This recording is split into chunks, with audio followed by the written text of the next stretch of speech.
ng palan? Lexter, gaya ng ano mo, last name mo mahusay. Mahusay ka.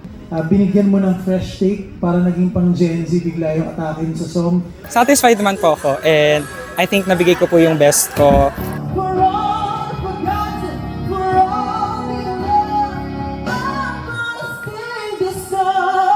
Oh, your voice, parang intro pa lang, parang napanganganga ko sa boses mo. Well executed yung So mga much, ad-lib mo. So maganda yon. Kinabahan po nung umpisa, pero nung nandun ako sa stage, parang na-feel ko na lang na andito na ako, might as well just give it all, di ba? Parang, Next star, meron kang 9 stars.